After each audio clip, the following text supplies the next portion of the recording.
Well, Bob Newhart, a few months ago, you appeared on The Big Bang Theory.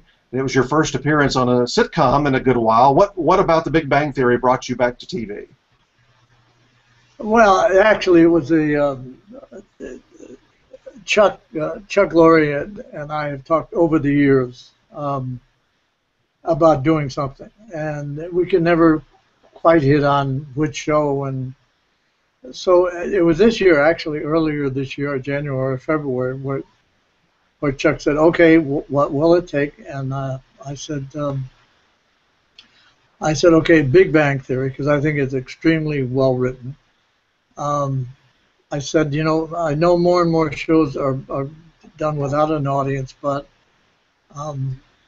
my scenes have to be done with an audience because that's the only way I know how to perform. That's what we.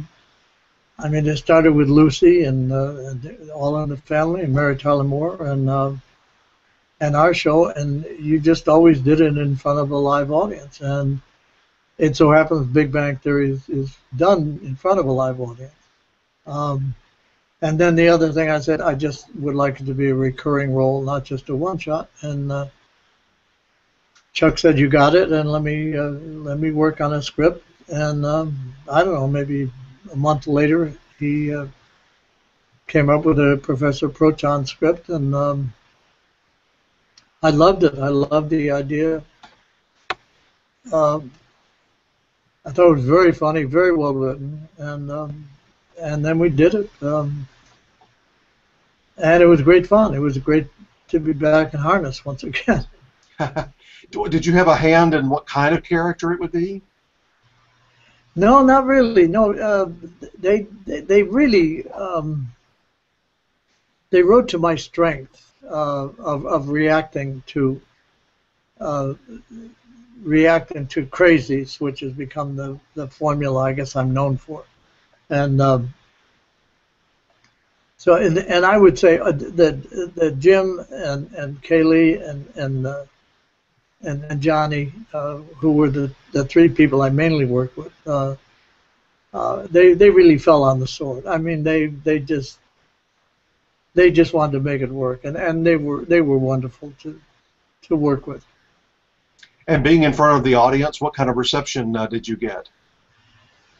That was weird. That was, as a matter of fact, I said to Chuck, I said, "Now how do we do this, in front of the audience?" I said, "Are you going to introduce me, before the show?" And he said, "No, we'll just let them discover you, And I wasn't being modest, but I wasn't being overly modest, but I said, "What if they don't recognize me?" And he said, "Don't worry, they'll recognize you." And they did, and it was applause and a standing ovation. And after it was over, I asked Chuck if he would send me a copy of that because I'd like to play it every morning when I get up. Yeah, that could be your new alarm clock. Yeah, that's right. That's right. It was very, Chris. It was very surreal. It's amazing how similar the Warner Brother, the Stage 25, which is the Big Bang Theory stage, how similar it is to the Stage 17 on Radford, where I did both the Bob Newhart show and Newhart. The audience was exactly as close as they were. It was surreal. It really was. The nice thing about your interactions with... Oh, I'm sorry, go ahead.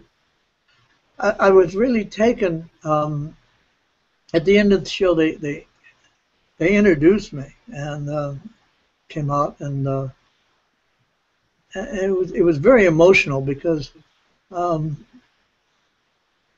I was thinking of the people who weren't there anymore.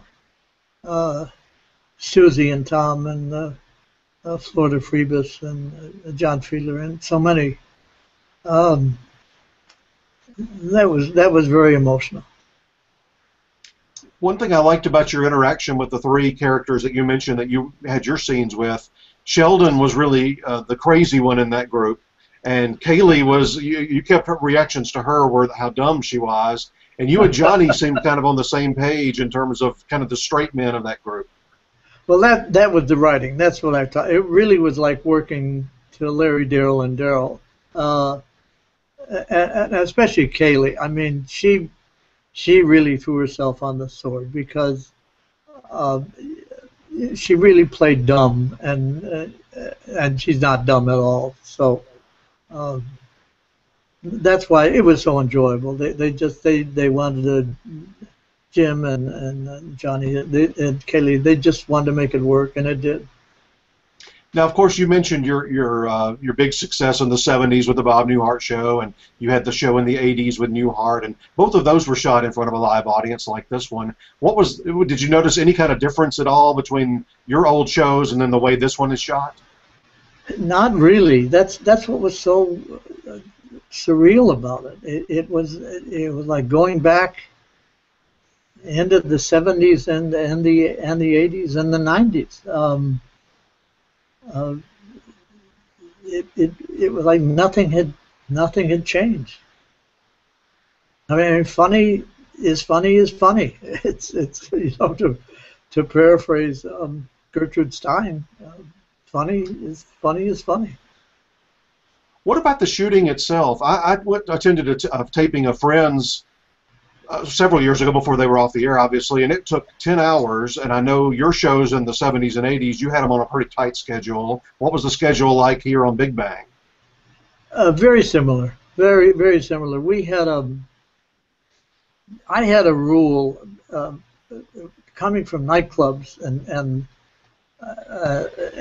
coming from the world of stand-up, where there's immediate gratification as far as the audience is concerned. They're right there. So I suggested that we do a scene twice, and if we still didn't have it, save it and we shoot it after the audience left. Because I was really very much afraid of losing the audience, which is, when you say 10 hours, that's an awful long time to keep an audience there and laughing and interested, and that really is the job of the warm-up guy.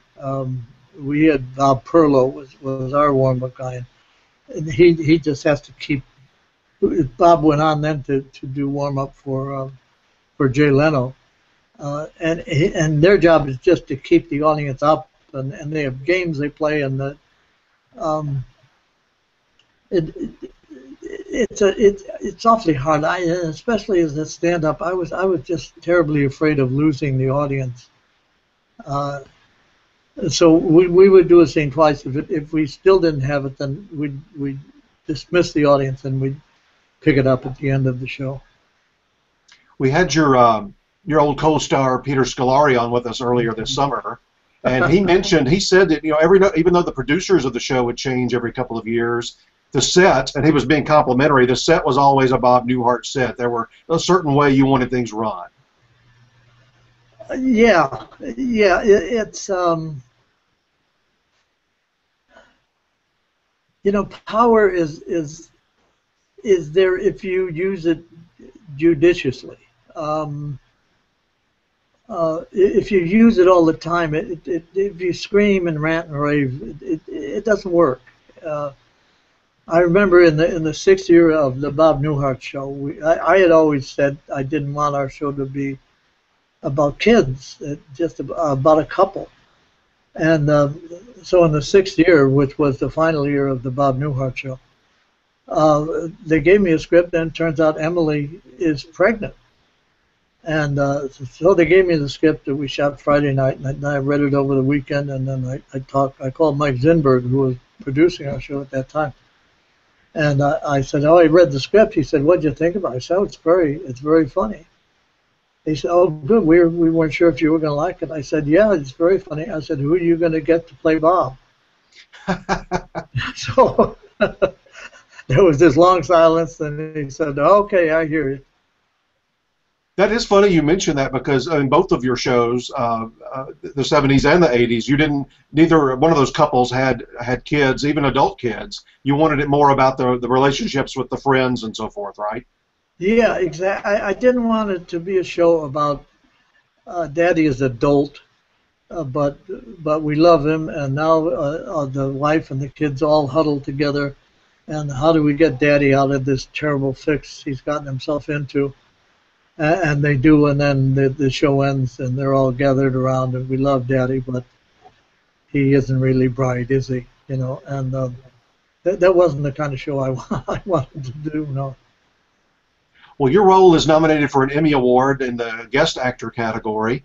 And one thing I wanted to ask you about, we wrote an article last week about this time. Tom O'Neill, in his book on the Emmys, talked about in 1960 how that Emmy ceremony really, along with your album coming out that year, helped launch your career. Yeah, you've been very kind, I must say, Chris. You did the homework and the research, and I read the article. Everything you said in the article was absolutely true. Yeah, that was. I made the album, the comedy album, in 1960, February of 1960.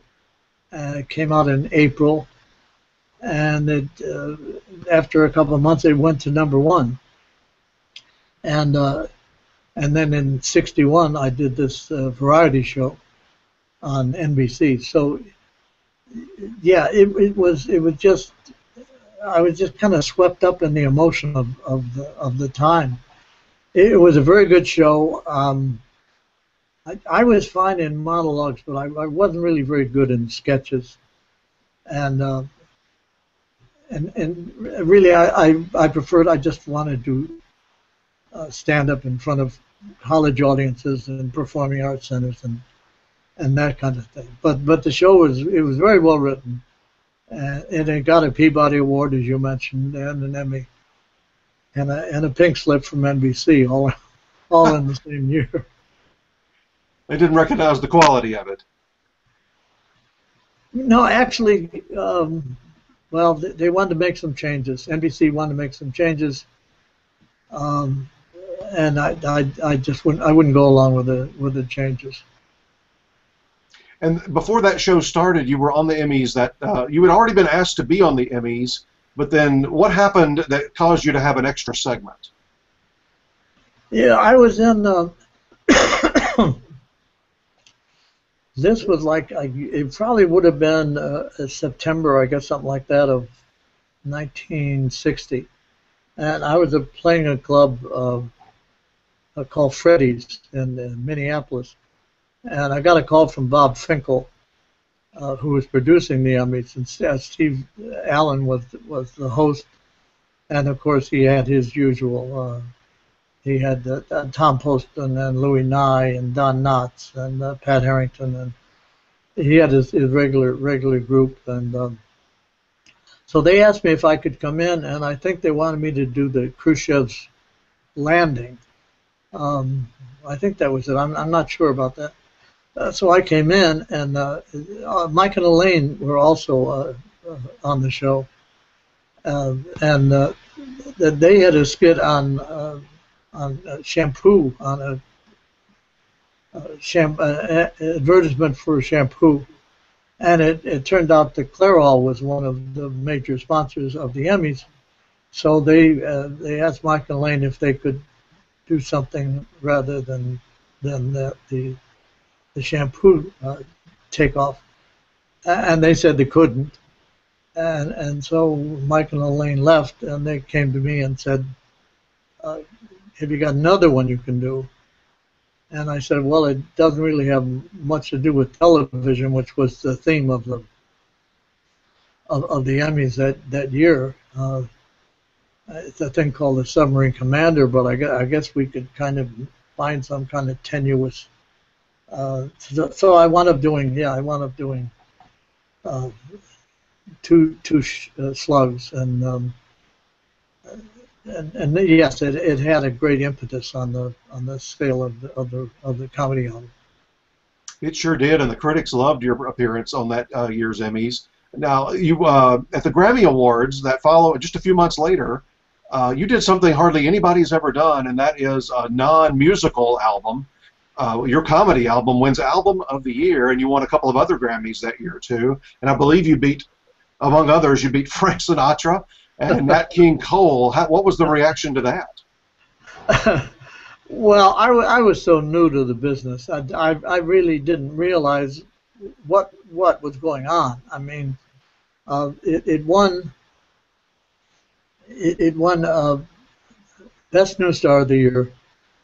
At that time, the category was spoken word, best spoken word, and it won Album of the Year, as you mentioned, beating out Sinatra and Elvis and the Cast album of Sound of Music, and they just kept calling my name out, and I just kept going up, and they kept giving me these awards. And I can't say that I was all that aware of how significant it was.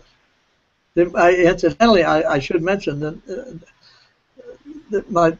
that was the first album that went to #1. Then my second album went to #2, and then the second album went to #1, and the first album went to #2, and they were there for 30 weeks or something like that.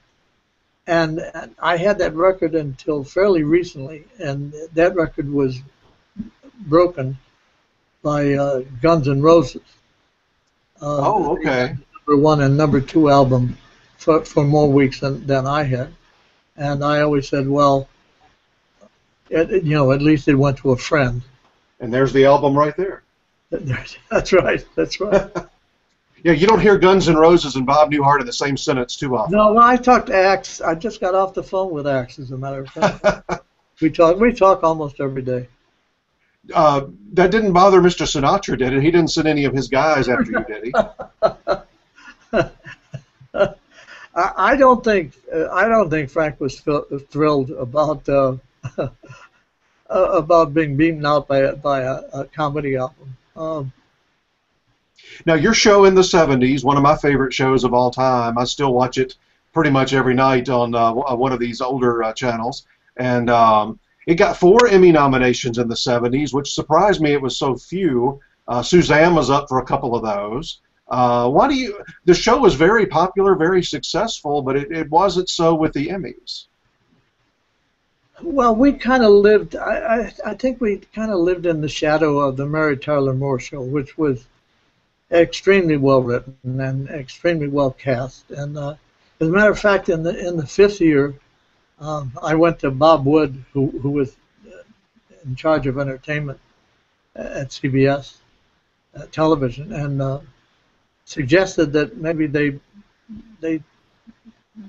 put it somewhere else besides behind the Mary Tyler Moore Show, because I said, I think we're doing some pretty good stuff, and we seem to be getting lost. And he said, look, it works, and I'm not going to fool with it. And I thought the show never received the recognition that it should have received, and it really wasn't until it went into syndication that it kind of stood on its own. And then the drinking game started with the High Bob drinking game, right? Yeah, I've heard about that. I heard it started at SMU. I hope that's true. I don't know that it is. But yeah, I hope I don't go down in history. I hope I go down in history for something more important than High Bob. Well, I want to ask you. I just read that book that was came out a couple of months ago about the founding of MTM and the Mary Tyler Moore Show start. And of course, it talks about your show. Your show is the second show they launched. What was it like working for MTM Productions?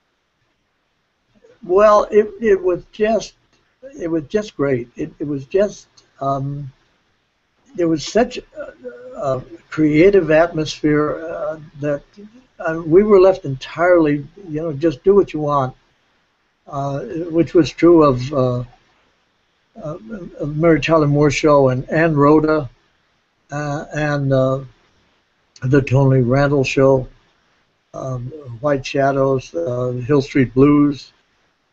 St. Elsewhere. So many great shows came out of that lot. Um, because the creative person was, they were king. They recognized the importance of creativity and didn't interfere. They just said go. Yeah, Grant Hinker seemed, from what all I've heard over the years and then reading that book, seemed like he was very creative, but he was also very much about the creative people doing their thing. Oh, very much. Yeah, yeah. The whole, well, it was actually it was Grant Tinker, Mary Tyler Moore, and Arthur Price were the three founding members of MTM, and that was their. It was a wonderful time. It just was a wonderfully creative time. I don't know if we'll ever see it again, given the economics of a television show today. But it was. I'm glad I was there at that time. Our editor, Paul Sheehan, who's in the chat room right now, wants to know, and I think this is a good segue, that show's on CBS. Your show Newhart in the 80s is on CBS. What was it about working for that network that made you want to continue working for that network? Well, it was it was known as the Tiffany Network, which is what it was. It was, and Bob Wood, who was a good friend of ours, was made head of the entertainment division of CBS Television, and he went in and he took some of their most popular shows off the air because he just saw a change coming in television, and he got away from what were called the bucolic shows, and he took a chance on All in the Family, which was a huge gamble that paid off. I remember stories that he sat with Bill Paley and they watched the pilot episode of All in the Family, and Paley said to Bob Wood, said, "You really like this show?" He said, yes, Mr. Paley, I do. He said, "Okay, it's your network, meaning you better be right." that was one of the riskiest moves I've ever heard on television. Exactly. Yeah.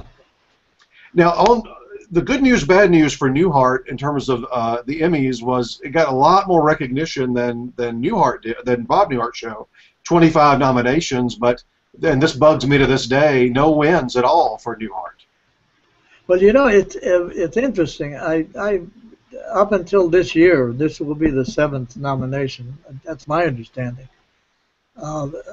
3 of them were for either the Bob Newhart show or Newhart. 3 of them were for dramatic roles I played on ER, the Librarian, and NCIS. So I don't know if the Academy is trying to tell me get out of comedy. You're not very good at it, and stay in drama. That's where you belong. Maybe so. You're the 3 out of the 7. Well, at least it's tipping towards the comedy side, though. Well, I love it. I just love. I love comedy. I love doing it. When I was approached, John Wells approached me to do the ER, and I said, "Well, why me?" And he said, "Because I think you can do it. I think there's a serious actor under there." And I said, "Well, if you have that kind of faith," but I just love comedy. I love making people laugh. It's there's no feeling like that, whether it's stand up or on television or records. I love making people laugh. Well, you've mentioned a lot of funny people during this interview, and I'll also bring up, like Tom Poston and Tim Conway and Don Rickles and Jonathan Winters. All of these have been friends of yours. Of all of your friends that you've had, who made you laugh the most? Well, I got to say Rickles because he's probably listening. Uh, no, seriously, Don. Don is he's really incredible. He has an incredible mind. That he sees things the rest of us don't see. I remember one time I was in the audience at the Sahara in Las Vegas with my wife Jenny and with Don's wife Barbara, and we were and Don was on stage, and there was a guy in the front row had this terrible hairpiece, this terrible toque. It looked like a rat had died on his head, you know. And Don just kept walking past the guy, and I was like, I wanted to yell at Don, don't you see that, you know? And he kept walking past this guy, and I couldn't. And finally, he turns to the guy and he said, "No one would ever guess, sir." And that poor guy had to sit through the rest of the show with half the audience looking at his hairpiece. Well, I always wondered why he wasn't on your first show, but he did make an appearance on Newhart as a talk show host. As himself, yes, as himself. Yeah. When you finished up Newhart, the show ends in one of the great finales of all time. What went into making that particular episode? Well, that was my wife's idea, Jenny. My wife for 50 years. It was the 6th year of Newhart, and actually Newhart went off in the 8th year. But in the 6th year, for one reason or another, CBS and I weren't getting along really well because they kept moving us around, and we had established 9 o'clock Monday night as a hit time slot, and they kept putting in shows and moving us around. So we were at a Christmas party in Beverly Hills, and I said to Jenny, we're waiting in line to have our picture taken with the host and the hostess. And I said, you know, I think this is going to be the last year of Newhart, and she knew how upset I was. And she said, in the next breath, she said, you know, you ought to end the show on a dream sequence, because when you wake up in bed with Suzanne and you tell her about this weird dream you had about owning an inn in Vermont. And I said, oh, that's a great idea. I said, oh, and actually Suzanne was at the party, and we explained the idea. Jenny explained the idea to Suzanne, and she said, I'll be there in the New York Minute. She said, if I am in Timbuktu, I will be there for that. So we settled our differences with CBS, and the show went on for 2 more years. And then at the end of the 8th year, I kind of realized that was maybe as much we'd gotten as much as we could out of the show, and so I gave the idea to the writers, and they fleshed it out, where the Japanese bought everything except the Waybury Inn. Well, no, the Waybury Inn we were the Stratford Inn. The Waybury Inn was the actual inn in Vermont that the show was based on. And the reaction when we did it for the audience was they saw the sheets in the bedroom set of the Bob Newhart show, and they started applauding. They hadn't seen Susie or myself yet, and they started applauding. That's the kind of impact that the Bob Newhart show had on people. And then the music played from the old show to end the whole thing. Yeah. I remember it live. I've still got it recorded on an old VHS tape here. And you know, the bad thing about that now is with social media, it would not have been kept a secret. There was no way it would have been kept a secret like it was then. Yeah, probably not. Probably we were concerned. The newspapers were very cooperative. We because obviously this was shot 6 weeks before it was going to be aired, and we just asked the newspaper guys and the television stations to not divulge the ending, and they didn't. And in fact, some of the stations, I guess they didn't get the message, and so they didn't even show the Susie and I in bed at the end. and people were saying, "What are they talking about? This weird ending of Newhart?" And they had to show what they had neglected to show, which was the scene of Susie and I in bed talking about the weird dream I had. Well, you know, not too long after that, you get inducted into the TV Academy Hall of Fame, which is something I keep up with quite regularly, and that's been 20 years ago now, if you can believe that, 93. What was it like getting that call that you're going to be inducted, and then what was the ceremony like? Well, it had a weird effect. I was inducted that year with Phil Donahue, John Chancellor of NBC News, Dick Clark, Agnes Nixon, and there were two posthumous inductees. One was Goodson Todman, was Mark Goodson, and the other was Jack Webb, and Jack Webb's daughters happened to be there, and I'd been inducted, and now they were inducting Jack Webb for Dragnet. And as I'm sitting there, I'm thinking, when I was an accountant, I used to go to work and we'd all go by the water cooler literally and talk about Dragnet and how great it was. And here I am in Florida being inducted into the Television Hall of Fame along with Jack Webb. So again, it was very surreal. It all circles back around, doesn't it? Yeah, full circle.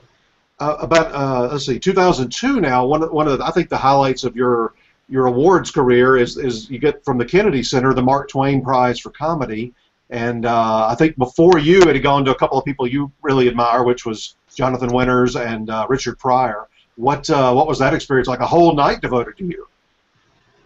Well, I thought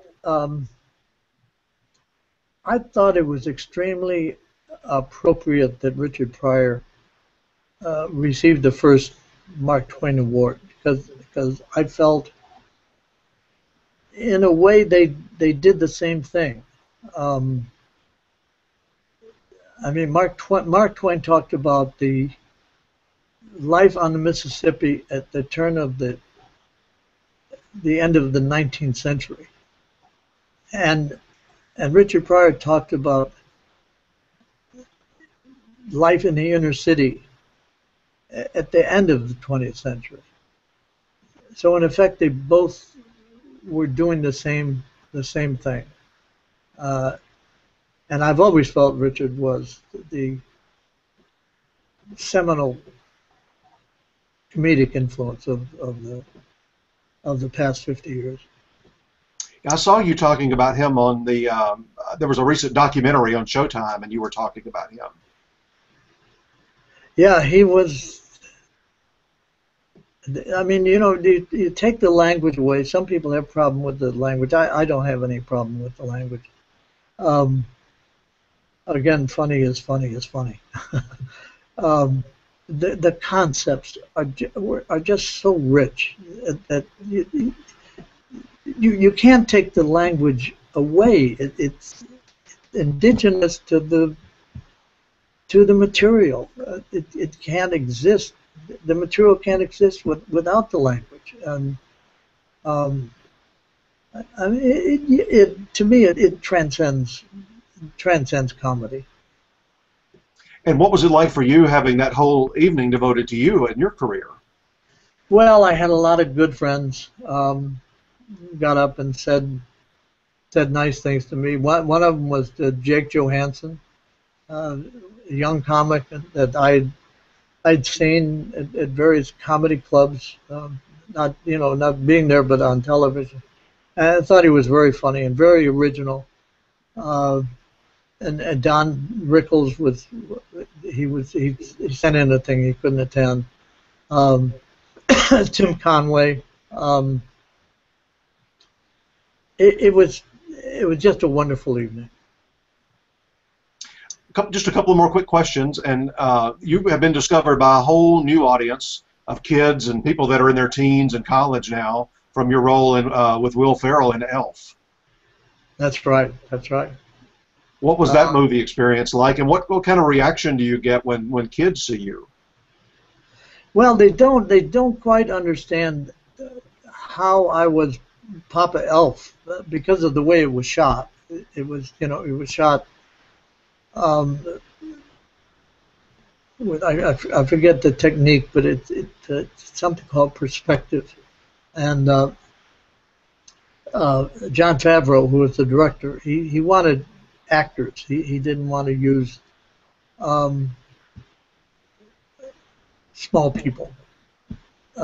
He wanted to use actors, and the only way to use actors was to shoot it in perspective where we would appear much smaller. So it was confusing to a lot of the kids. It was almost like I shrunk the kids, but Right. And I always felt Will never got the recognition he should have gotten for that. That it was so easy for that to be he's just a fool. That what's wrong with you? Don't you realize that of course you're not an elf? But he was able to do that, and that was a very hard thing to do, and it was just because of people cared for him, and they pulled for him, and they wanted it to happen for him, and it was a very good piece of acting. It took a lot of depth to pull it off. Well, comedians have never gotten the respect that the dramatic actors do, but maybe you're going to get an Emmy here in a few weeks. We hope you will. And by the way, you mentioned Don Rickles. It took him 5 decades on TV to get an Emmy. He won just, 5 years ago or so. Did he rub that in at all on you that he won an Emmy and you haven't? Of course he does. Does he let you at least touch it? He's Don Rickles. Of course he does. Well, thank you so much for your time today. We really enjoyed it, and I hear that you're going to be back on Big Bang Theory maybe in a couple of more episodes this coming season. Yeah, we're talking about a couple more, which I'm looking forward to. Well, have a great rest of your summer. Enjoy the Emmy Awards, and thank you so much for joining us today. Thank you, Chris.